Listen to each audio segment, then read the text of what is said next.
Hello everybody, today I have with me my Jackson PC-1. I wanted to show this to you guys because I think it's one of the coolest guitars that you can possibly spend your money on if you can justify it.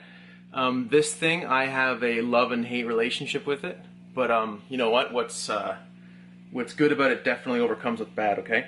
But what I'm going to do today is I'm going to show you, I'm going to be jamming along with it, along with my handy loop pedal, but I'm also going to be showing you what I find is, or what the saving graces of this guitar is, or are. So, first off, let's go through the build. It has a really nice flame top. It's trans black, but it's a matte finish, so that's really cool. What's really nice about it is that you can pretty much, like, you can have fun with it, you can play it. It doesn't look like crap afterwards. A lot of black finishes just look like junk, and yeah, you're always polishing it, but at the same time, this thing doesn't really need it so much. One other thing to note too is this trans and this satin is definitely really high quality, because I've had other satins where right here would have been all polished by now, just from having my arm on it. So that's something to note. The frets on it going down the scale are just nickel frets. They're not stainless steel, which is a little bit different because you do get used to the slippery kind of feeling of stainless steel once you've been playing them for a little while, so it's a little different. But yeah, it's 22 fret neck. It's still 25.5-inch scale, just like the Kiesels I've been showing you. And yeah, the guitar, other than that, is just, it's a beauty in terms of the build quality. It's retarded. It has a lot of cool things about it. The satin Floyd, I'm not sure if you guys can see that, just a different texture in it and all. The reason why I think that's a nice thing to add is just because I've had tons of Floyds in the years. All the Harper's satin, by the way, you can see that. And especially right here, if you just tend to be there, I might be worse than most, but I tend to sweat a lot of my hands, and I've corroded tons of bridges where I've had to replace these parts, and this thing seems to just be indestructible because I've played it a lot, and it's a lot of fun. So, going down the neck profile, you'll see that it's a little bit clubbier of a neck than most. It's definitely not your thin blazer neck, excuse me. Another thing to note about it too is that it's not a burnt or roasted maple. It's what they call caramelized, so it does have slightly like a polished texture to it. It's super smooth, but you can definitely tell some kind of like slight friction. So if you're not into that, don't look into them. What else can I tell you about this guy? I guess what I'll do is I'll go through the actual. No, one more thing before that. The thing comes loaded with the Sustainer, sorry, and all the hardware for it, so you can go octave higher, or you just can do infinite sustain. And one thing to note about it is it really is infinite sustain, because once I turned it on right there,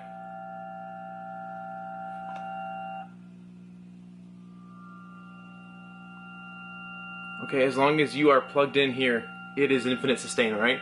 So you should be, two things, if you ever get one of these things, first of all, it's a pain in the ass, because you gotta unplug it all the time, otherwise it drains your battery. And people say they don't go, but if you're buying a guitar like this, they're not cheap. Then chances are you're playing a lot, so you're going to burn the batteries. So that's the first thing. The second thing, again, the Sustainer goes all the time if you don't have it off. So, yeah, the pickups, this is Phil Collen Super Distortion. Can't remember what this guy is, but yeah, then the Sustainer. I'm going to link these guys in the description anyways. And other than that, it's just a really high quality build.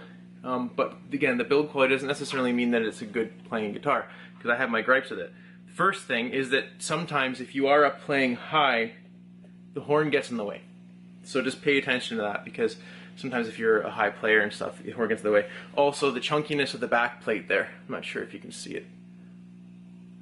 You can the access to the upper frets is near impossible. To try to do high-end bends and stuff, it's really tricky. Again, especially coming from the guitars, if you're coming from like a neck through, or you're coming from a well, my Vanquish, for example, is just super high access. This is removed.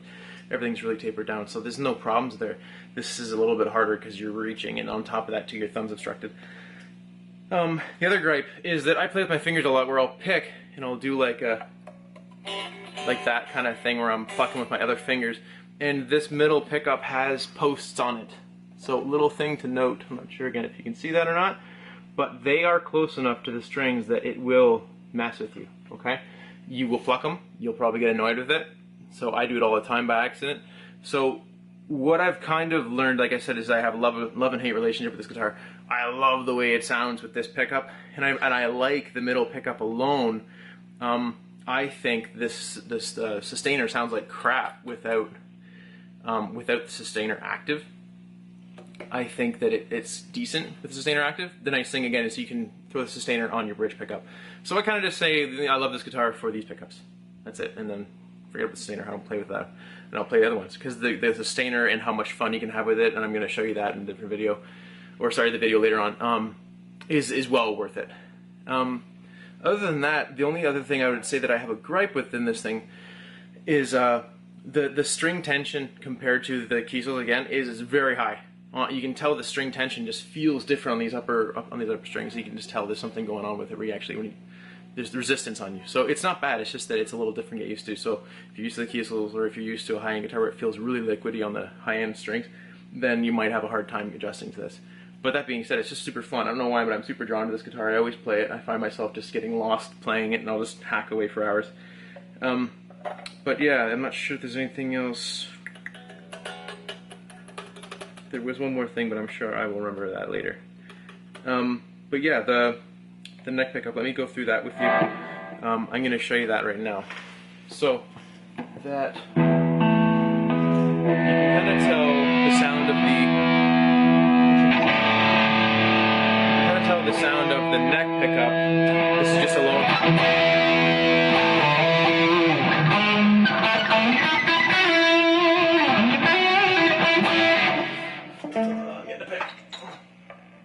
Okay, so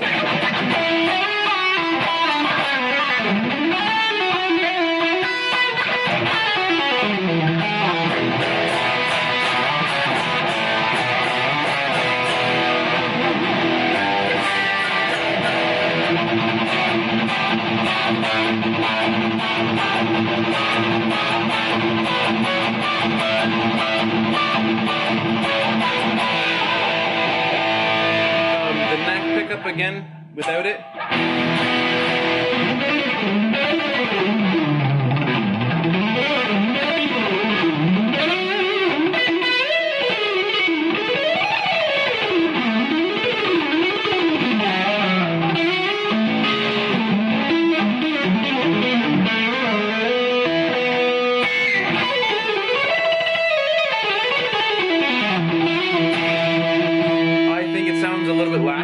The definition doesn't hold in the notes as well when you're transferring over. If you're just playing a lot of legato and stuff, I find that it's not as easy to transfer to the notes.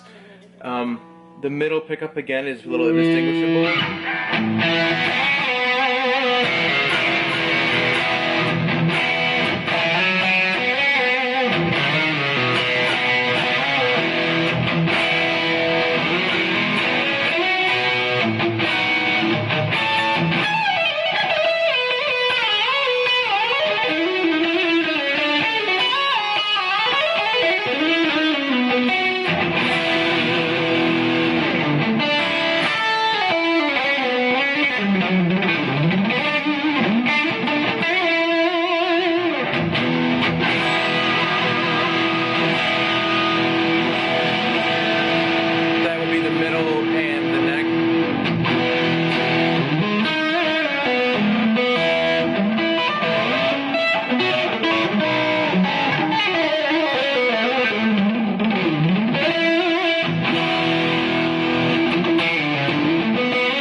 The middle pickup with the bridge. So this is bridge. Okay, middle pickup. So you get a little of that quack in there. I like that.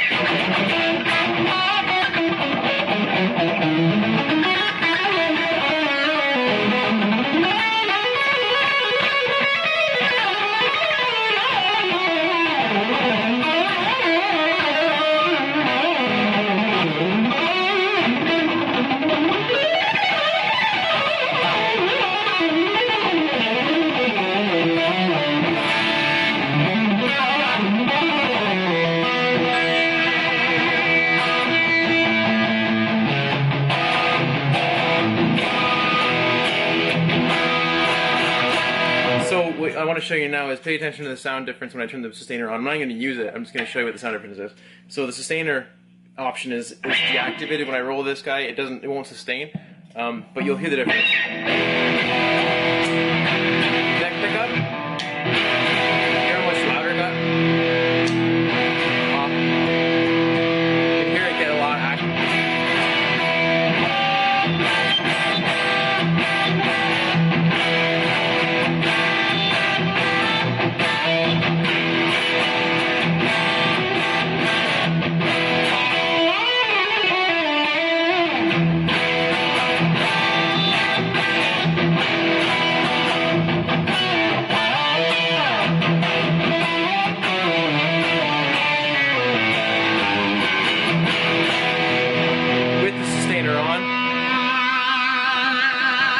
This is the octave mode. You can just hold it forever.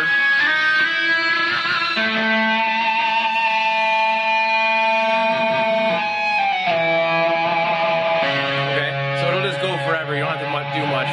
It's really cool because you can have fun with it. You can do a lot of effects with it, especially with the trim. And again, it transfers over to the bridge pickup, which is sweet. You can have a lot of fun there.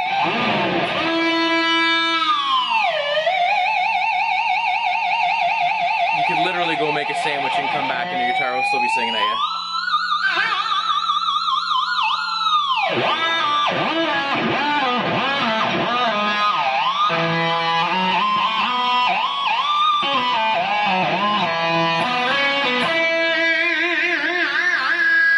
Without the octave mode, it sounds like your guitar is singing.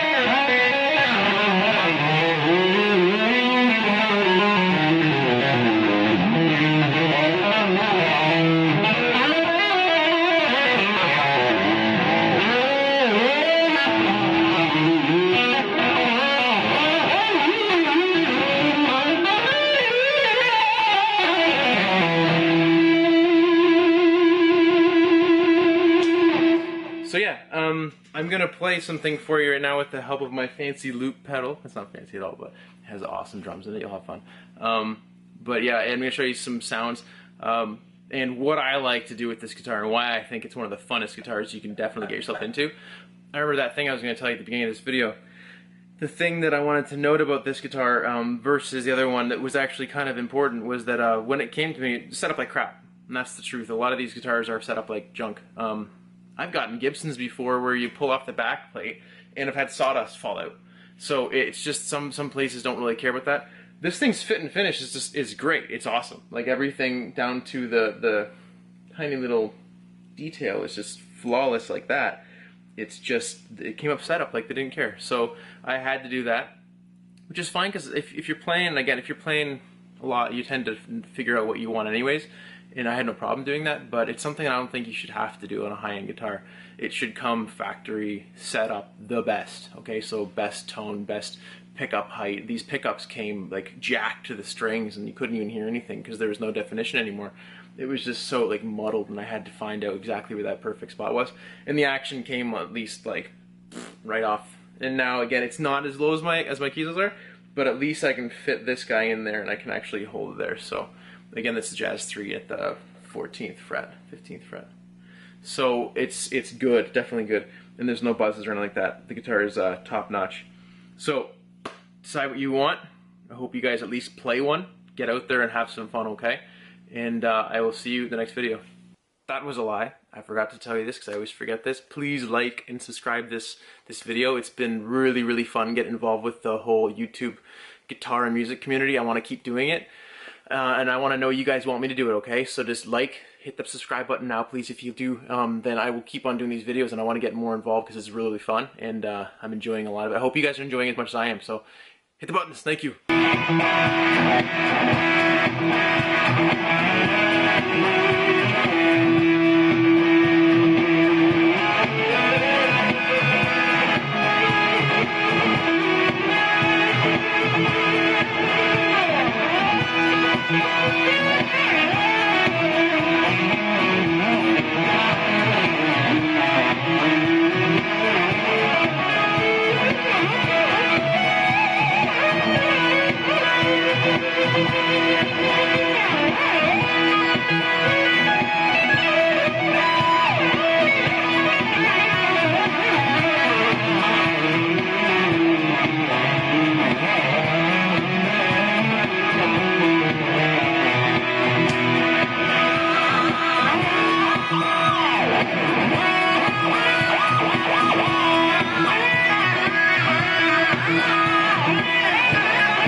Bye.